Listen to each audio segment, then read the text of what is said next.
Good afternoon and a warm welcome to the Kibble CYCnet 2018 webinar series, brought to you by Learning and Development at Kibble Education and Care, Paisley, Scotland. My name is Evelyn Fitzpatrick and I'm your host for today's webinar, along with my co-pilot, Marie Duncan.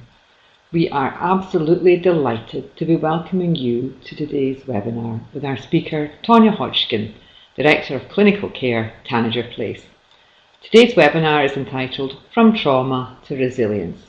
This is the fourth session in the Kibble CYCnet webinar series, and it's a genuinely enlightening presentation focusing on the journey of healing from trauma to resilience. I'd now like to hand you over to Tonya Hotchkin to start today's webinar. Good morning, everyone, or good afternoon. I'm so excited to be with you and talk with each of you about From Trauma to Resilience today. I can't see any of you, which is a new thing for me. I've never done a webinar, so I'm just picturing right now, I have like a picture in my mind of an arena of very beautiful, handsome people in front of me smiling. So I'm going to go with that for the rest of the hour, since all I can see is a screen, which for me is not relational based, so this will be a little bit more difficult for me, so bear with me as I do this. Usually I love the energy of the room, so I'll be trying to connect to the chat box to feel some of that energy. It's such an honor to facilitate the learning today around trauma and resilience. These two topics are really near and dear to my heart. When I started to do the work, I was actually a clinician in a local school here in my community. And at the time, the community school asked me to come in and do a training. And really what they wanted a training on was mental health. And I had asked them, what along the lines of mental health are you really wanting training on? And they said, what we're seeing in the classroom are significant behavioral struggles. We're seeing things like oppositional defiance. We're seeing things like conduct, ADHD. So can you come talk with us about those diagnoses? And I showed up my first training and I showed them this slide. So I showed up with the first slide that you're going to see here, that really talked about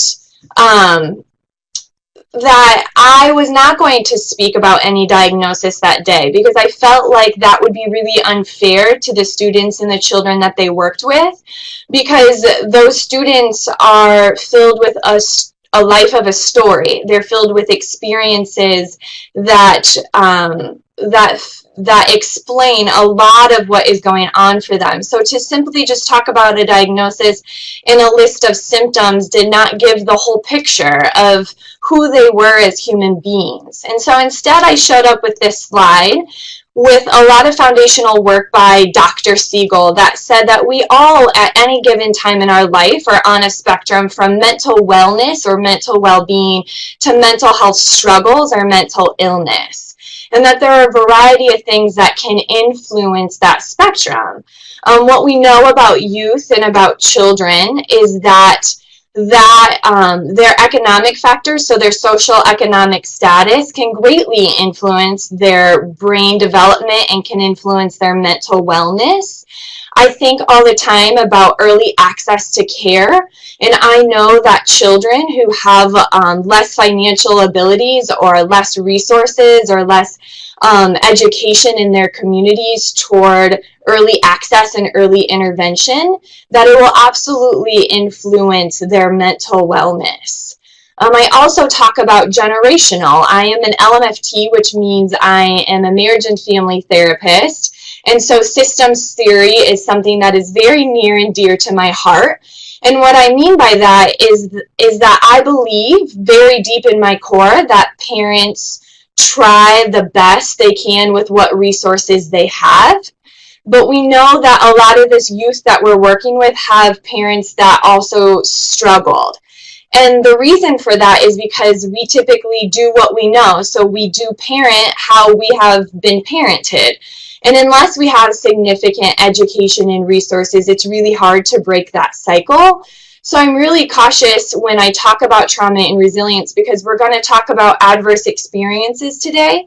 And typically that means that children are in a home in which they are being exposed to those toxic stressors. And I want to be really cautious because I want to give parents grace and give parents love, because I really think parents wake up every morning wanting to be the best parent they can be.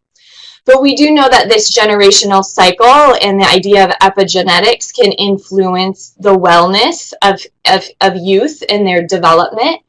And then the last two kind of go hand in hand, that a child's environment and a child's experiences absolutely start to influence who they become. And we're going to talk about that a lot this morning when we do this presentation, because I say all the time, we're not just a turn on, turn off brain. So if my life experiences and my environment has been made up of chaos or dysfunction or lack of structure or lack of regulation and nurturance, it's really hard for me to navigate life having those skills and those brain abilities to navigate in a way that is adaptive and healthy and pro-social. Because we are primarily just an input brain during our younger youth. And so my experiences and my environment become the way that my brain starts to perceive myself, others, and the world around me. So when we talk about well-being and we talk about mental health and we talk about trauma, we're talking about a child's story. And so we're really going to take a deep look at what is that story and how can we be curious about that story so we can offer the most opportunities towards resilience. A lot of people have heard about the ACE study, which when I started to do this work 10 years ago, it wasn't very popular, so it warms my heart to know that the majority of people have heard of ACEs. So I'm not going to go in depth to ACEs, but what we know and what the ACE research looks at is that when children are exposed to adverse experiences or something that we call toxic stress early on in life, that it influences their brain development, it influences their neural development, which ultimately then climbs up the pyramid here, that it influences social, emotional, and cognitive skills. So a lot of times I show a video during this part, which we won't show today, but I want you to have the resource and use later, and it's called Brain Builders. And what Brain Builders really looks at is that when children are exposed to, i.e. the right ingredients or the right recipes early on in life, that the way that their brain develops really helps them be successful for later life tasks. However, when children are exposed to stress, or in particularly toxic stress, similarly, it influences their brain, but in a way that leaves more synaptic connections disconnected, or neural pathways that are not rooted in wellness. And so I think this is really important, because when you see the next area of the pyramid, it talks about social emotional. And for a lot of you who are educators or working with youth, we know that social emotional skills are really the foundation toward all learning and all success. And so a lot of times when we talk about the ACE study, I say if you really look at brain scans of a child who's been exposed to adverse experiences or trauma versus a child who has not, you will see that actual brain functioning looks different. So it does change the lens in which we wear from children are choosing their behavior and children are wanting to be manipulative to their brain actually does not have particular connections that are helping them be as successful. The beautiful thing, and the thing that we'll talk a lot about today, is that of resilience.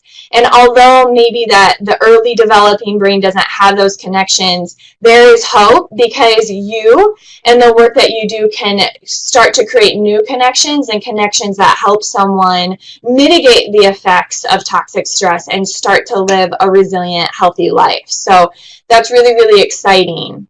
What we're going to do now is a short poll. And what the poll is going to ask you is what experiences in childhood could affect children and contribute to the adverse behaviors that they may be demonstrating. So I know Evelyn is going to put this poll up. If you would be so kind and engaging to think about some things that may influence a child and the behaviors that they start to exhibit throughout their life. Yes, domestic violence, some absent parenting, parental separation. I'm loving the answers. So some unsafe neighborhoods, yes, absolutely. When we have children living in neighborhoods in which they don't feel safe, it absolutely influences their brain and then the behaviors that they have. Grief and loss. I think that one's really important and one that we can often forget about. I talk often about when children have had chronic losses or transient lifestyles or significant medical issues in their family. It can absolutely influence coming into care. Yeah, so coming into residential or PMIC facilities, removal from a home. This is great. I love it. This is wonderful.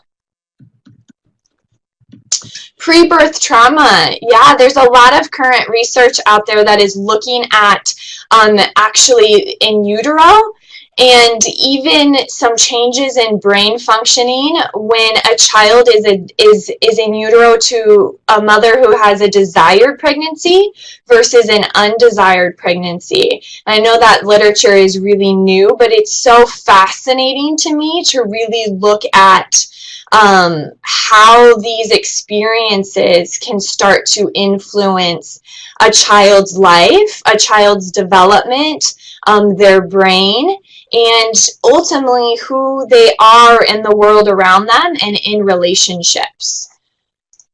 So I love the feedback and I hope that that continues to bring ideas and thoughts to people as we continue this work. So Eve, we're going to move on to the next slide. A lot of people will ask me then, Tonya, what is trauma?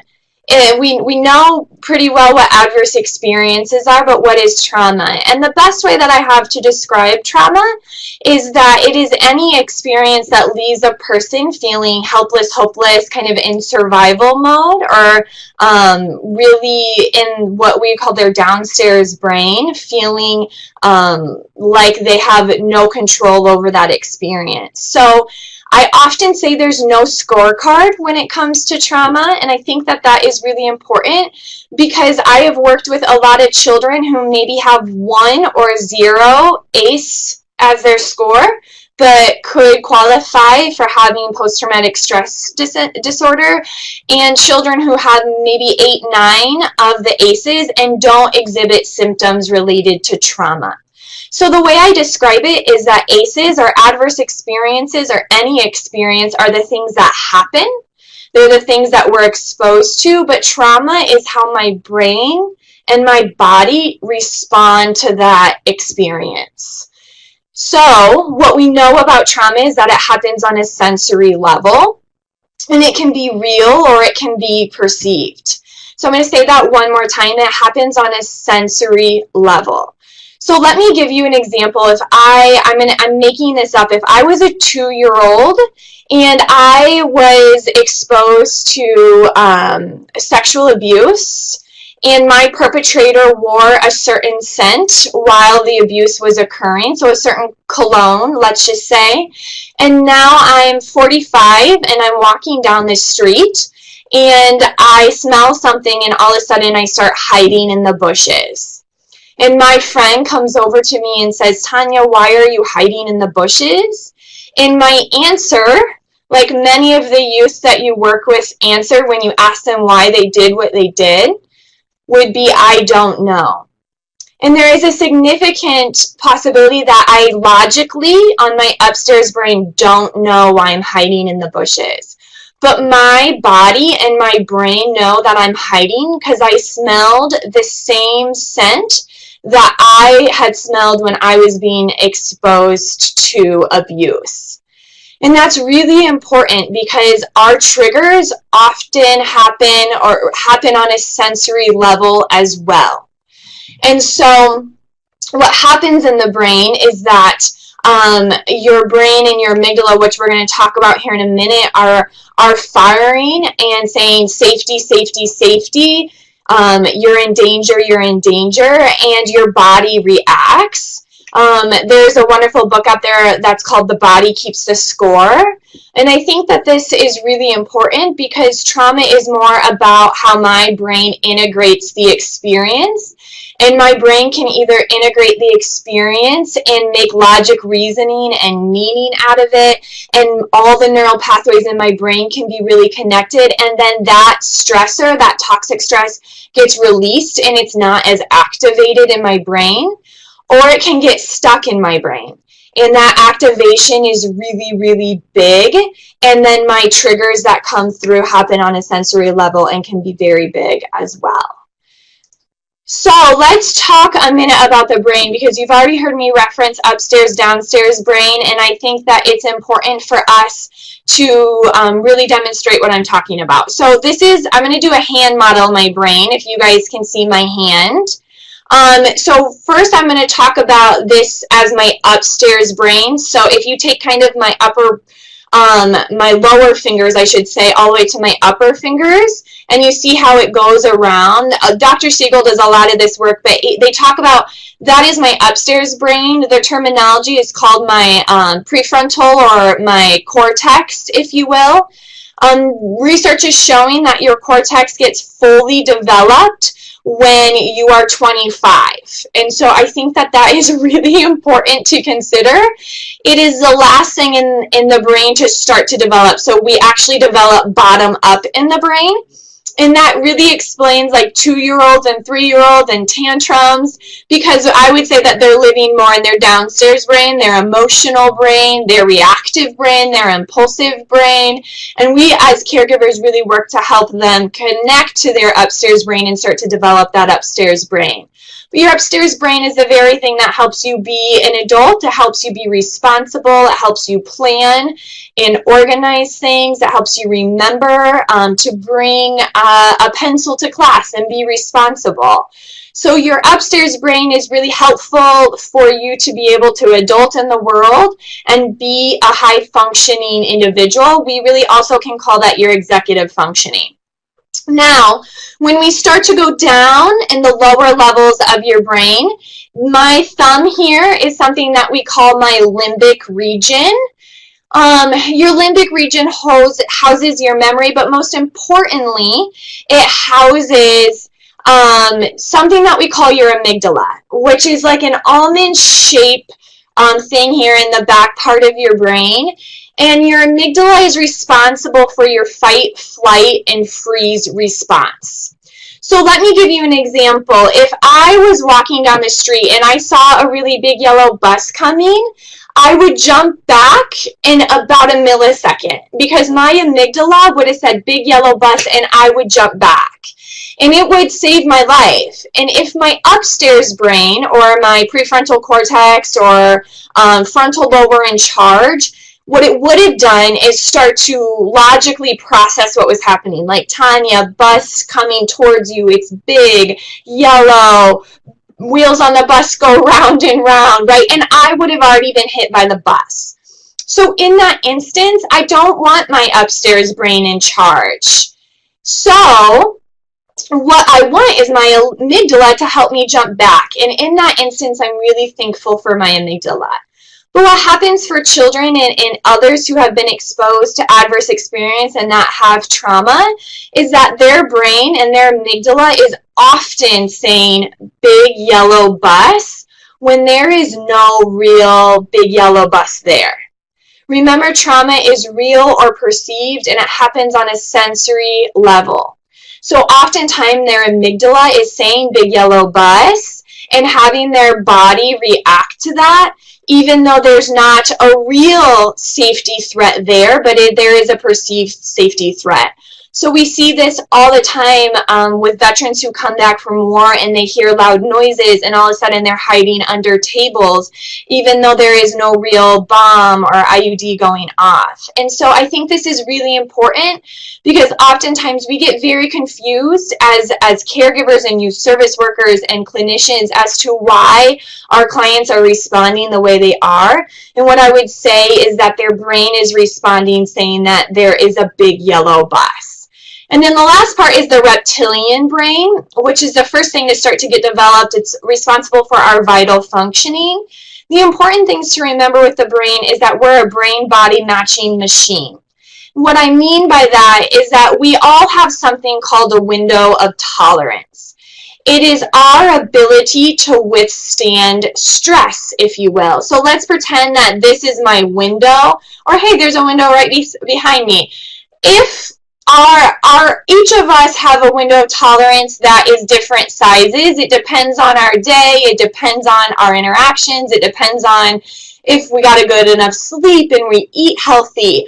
But what the reality is that we all have a window of tolerance, and it's our ability to withstand that stress. So let's pretend this bucket was our ability to withstand certain stressors that are coming in, and every stressor that came in was another drop in the bucket. And if the stressor was bigger, it's a bigger drop in the bucket. And eventually, every single person cannot have a bucket that is ever growing. At some point, that water is going to start to spill out.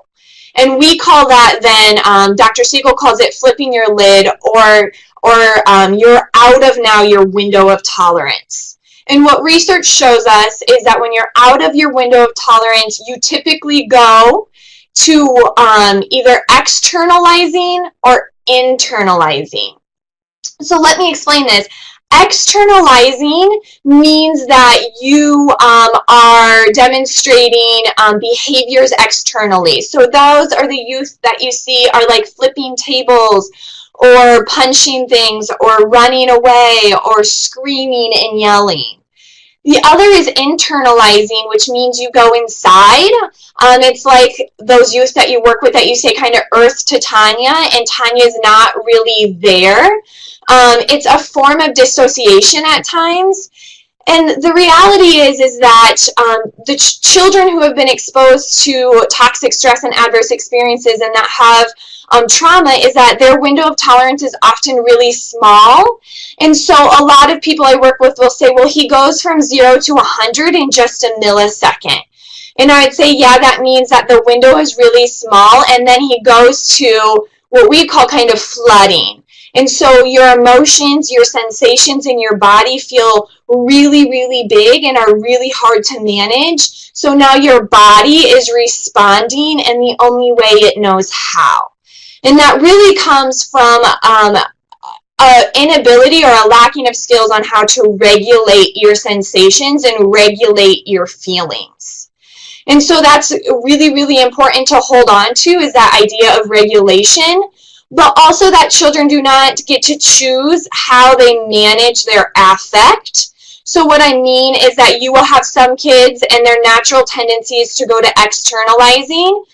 I know that most kids I work with would say, I wish that I could just stay and go inside myself and just disconnect or just avoid. I hate that I start fighting, or I start screaming and I start yelling. And so there's a lot of shame that's connected with how our brains and our bodies start to respond to those stressors, or that perceived sense of lack of safety or lack of control. And so lots of times, unfortunately, as adults, we perpetuate that shame by saying, why did you do that? You know better. That is a bad behavior. And just being really cautious when we are dropping seeds of resilience, that we are connected to the strengths inside someone and how we can connect them with abilities to regulate themselves and feel more in control of those sensations and those feelings. And then those behaviors. So we're going to look at how this regulation occurs in the human body.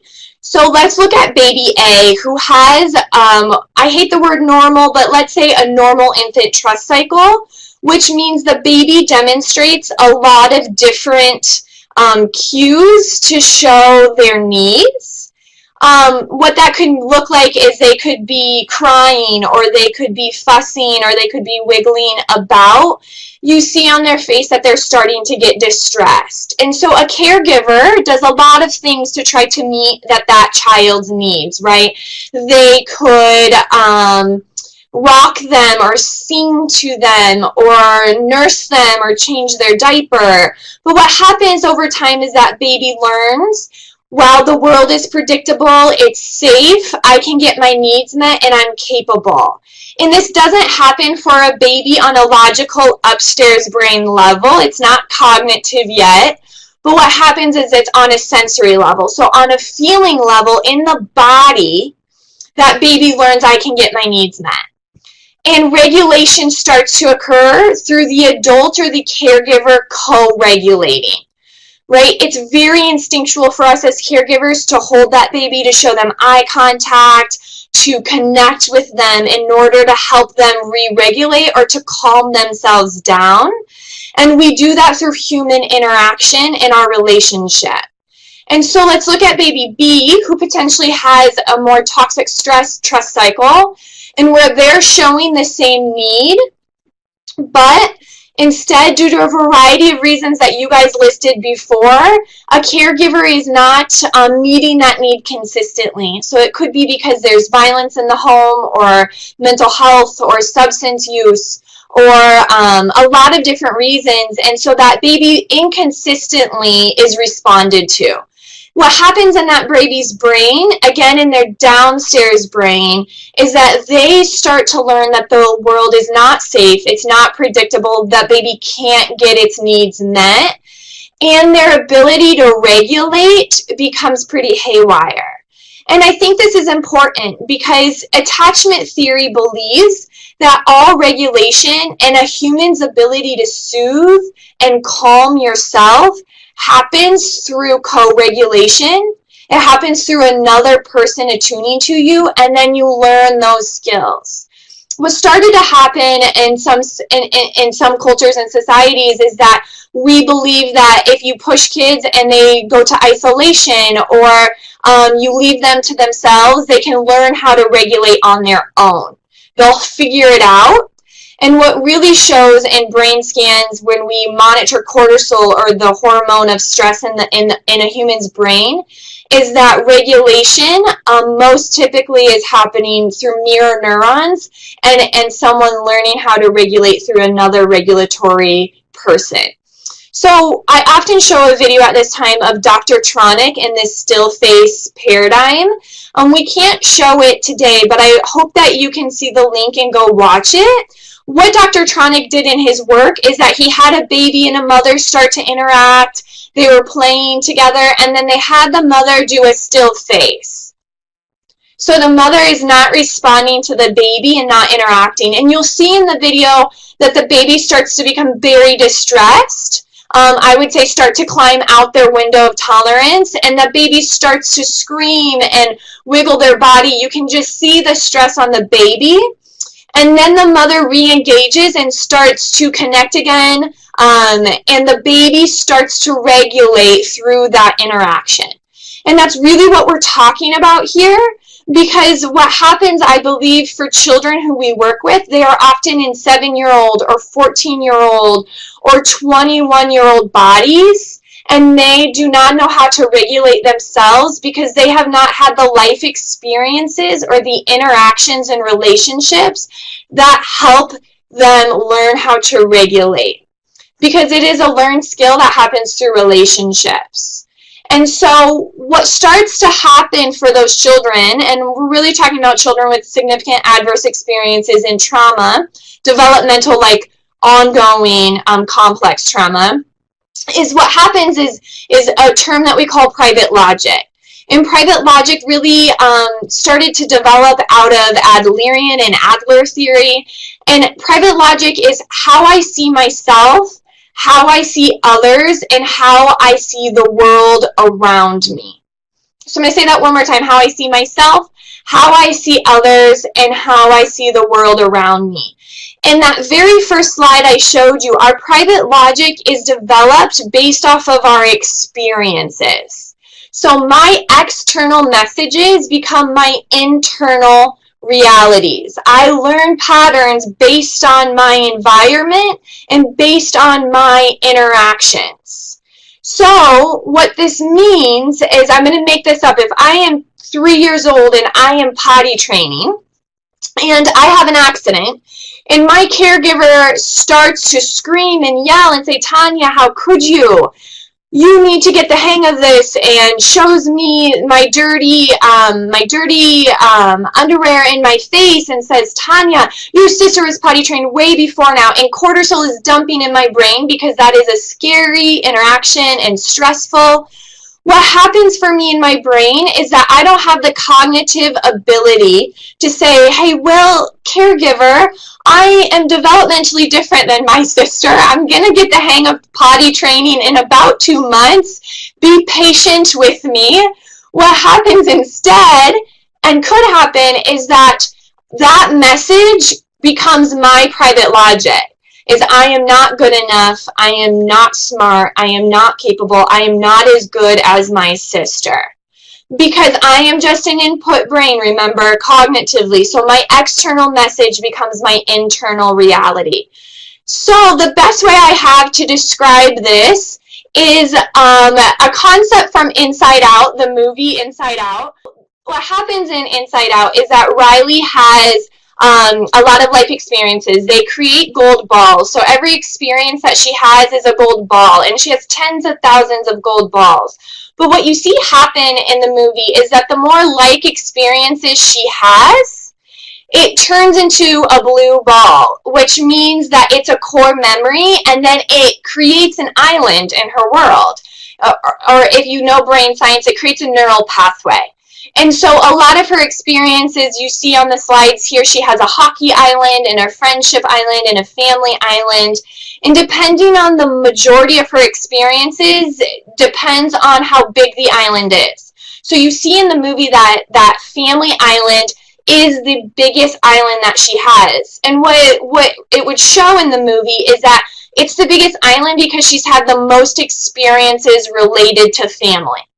So let's talk about this in the context of trauma, because children with trauma also have islands, but their islands could be saying very different things. It could say fear, or lonely, or isolated, or control, or power, or like parentification if they have to take care of other siblings.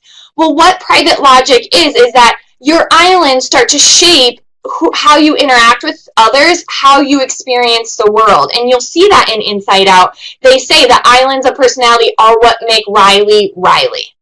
The beautiful thing about resilience that we're going to talk about now is that islands in Inside Out changed over time. Some islands dropped off. Riley got new islands. And I believe that is the power of resilience. That children come to us with trauma and adverse experiences, but the way that we interact with them and the way that we provide experiences and relationships with them can offer them new islands. It can offer them new stories and new narratives and new lenses to wear that are sending the message, you are capable, you are lovable, you are worthy, you are smart, and you are kind, and you are great. And so it is about how do we start to shift that lens? How do we take a philosophical shift in the way that we view children who come with big behaviors? What collaborative problem solving and Dr. Ross Green and Stuart Avon talk about is that all behavior is a need and all behavior is communication. So if instead we wore the lens of curiosity and said, I'm going to be really curious about what that behavior means because I know it's connected to a story and connected to experiences and connected to islands that have shaped who you are, but I also know that you have the potential and you have the capability of developing new stories and new islands, and that's a really beautiful thing. So we're going to do a poll now. Miss Evelyn is going to bring up a poll that asks you a question. Why is this philosophical shift such an important thing for the work that we do with youth? So if you want to start to type your answers as to the importance around this philosophical shift. Some things that you might start typing in is that the shift helps us be rooted in curiosity around a child's story. Or this shift helps us see the whole child. Yeah, absolutely. Viewing the child in more empathetic ways. I love that it removes blame culture. That's so significant. Make meaning, yes. We talk a lot in the work that we do that when we can give meaning and purpose in a child's life, that they can achieve such beautiful things. Shift from symptom to signal, yeah, absolutely. Guys, this is just lovely. This is wonderful. Thank you so much for typing things in and adding your knowledge and your expertise, because this is such great resources for everyone here. So we're going to keep moving along as we are here in our last 15 minutes of the presentation. So what we know about resilience, though, is that although we can't take away what a child has experienced, we can absolutely give them new experiences that start to shape their brain in a new way. The beautiful thing is that our brains are the most plastic thing in the human body, so it's never too late for healing and to happen and for resilience to be cultivated, and that gives me incredible hope every single day in the work that we do. So we're going to have you listen to an audio clip now of a youth that we served in our school-based program for therapy. Before going to therapy, I was angry a lot. I got into fights at school, I shut down and acted tough. But really, I was sad and lonely. I didn't feel like I had anyone to talk to, and I didn't understand how all my feelings were okay. I didn't feel good about who I was or what I was doing. I felt out of control. I didn't trust anyone. Then I started to meet with my therapist and started to feel like she cared about me and who I was. I felt like I could start to trust her and felt good after seeing her.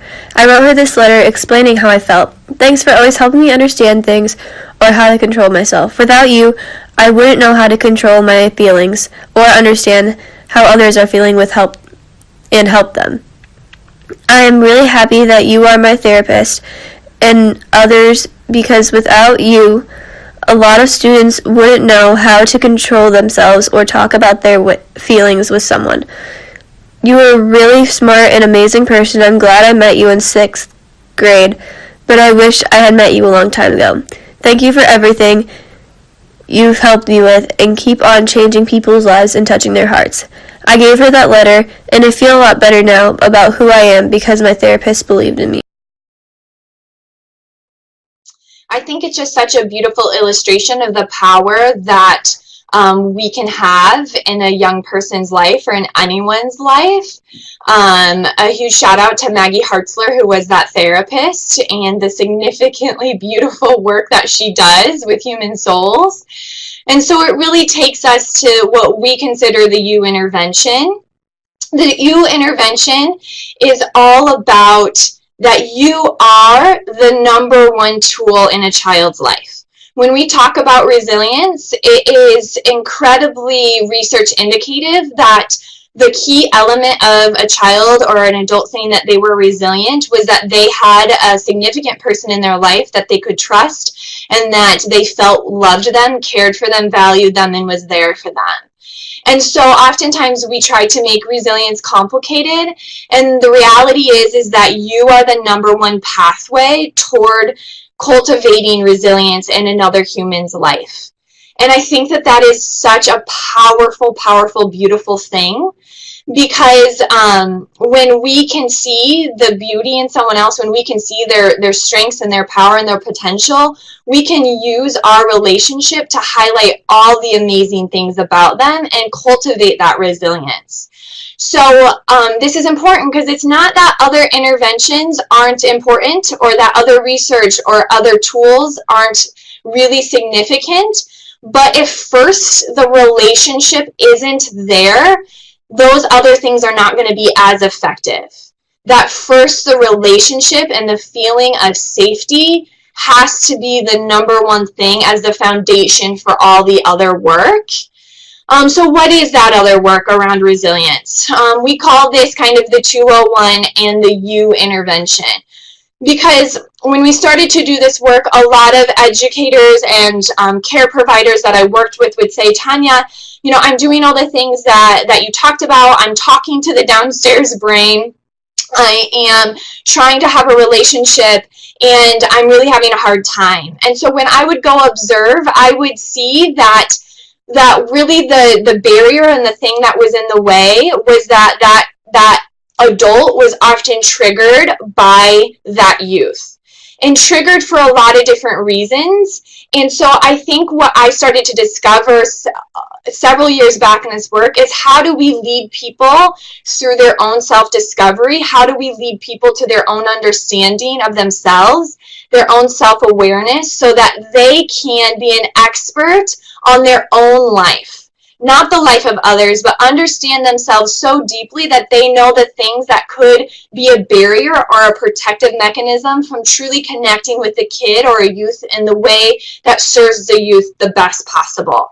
I talk about a situation where I was really nervous and anxious to see a kiddo for therapy. Every time that she would come in, I would feel the sensations of anxiety. And I went to my supervisor at the time and said, I'm having a really hard time. And she said, not everyone is meant to have a connecting relationship. And so if you need to transfer or discharge, you can.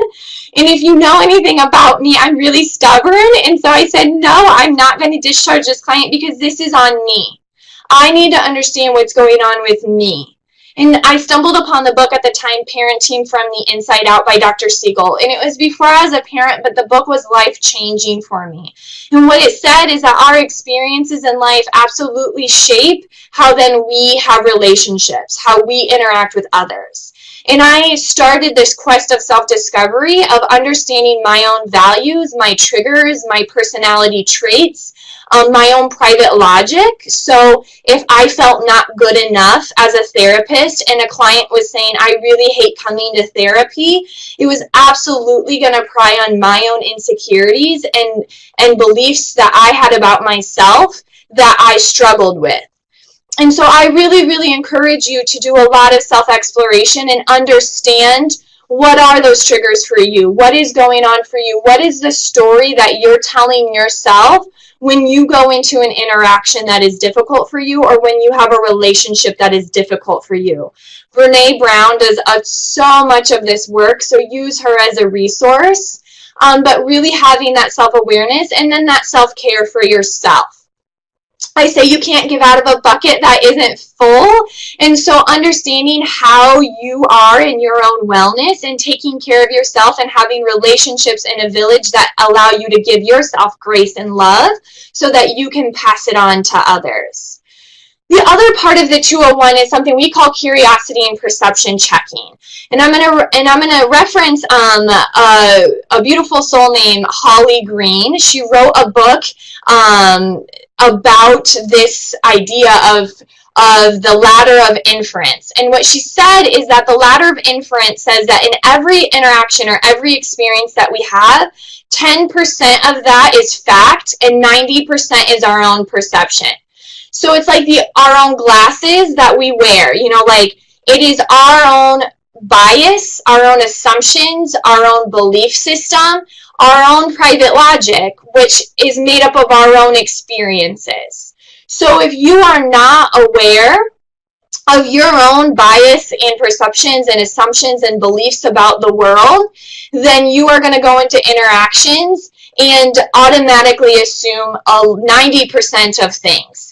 And so if you've ever seen the video Brainbusters on Netflix, it's very funny. But they had 20 people experience something and then interviewed all 20. And all 20 were willing to give like their firstborn child that what they saw was accurate. And they showed them the video back and none of them were accurate.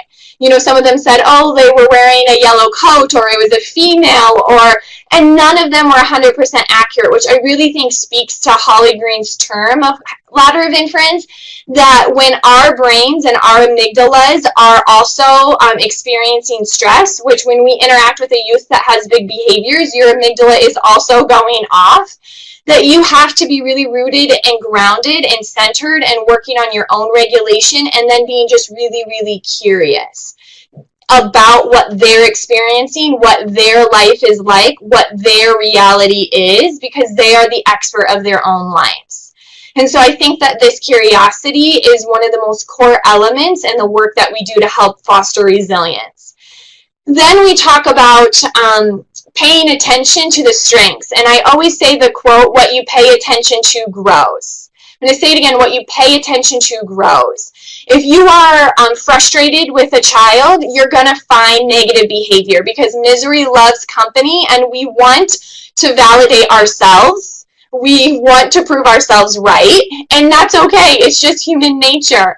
But it doesn't help children then be resilient. So rather than focusing on the struggles you're having with that child or the negativity that that child is demonstrating, I make myself find 5, 10 positive things. And that when I see something negative, I make myself see 3 more positive things, because what you pay attention to grows. And when you are able to reflect back someone's beauty and their greatness and the positive strengths inside of them and their abilities, they are more likely to be resilient.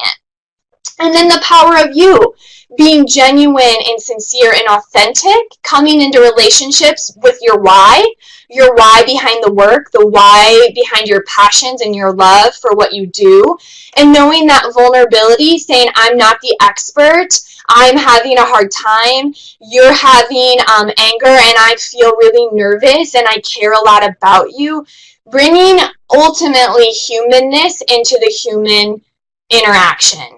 And lots of times that we forget this, we get a little bit robotic, and so really bringing who you are into the relationship, and then having an accountability partner, someone who, again, along with self-care, gives you grace and love, and is able to really help you with that discovery and help you see the beauty.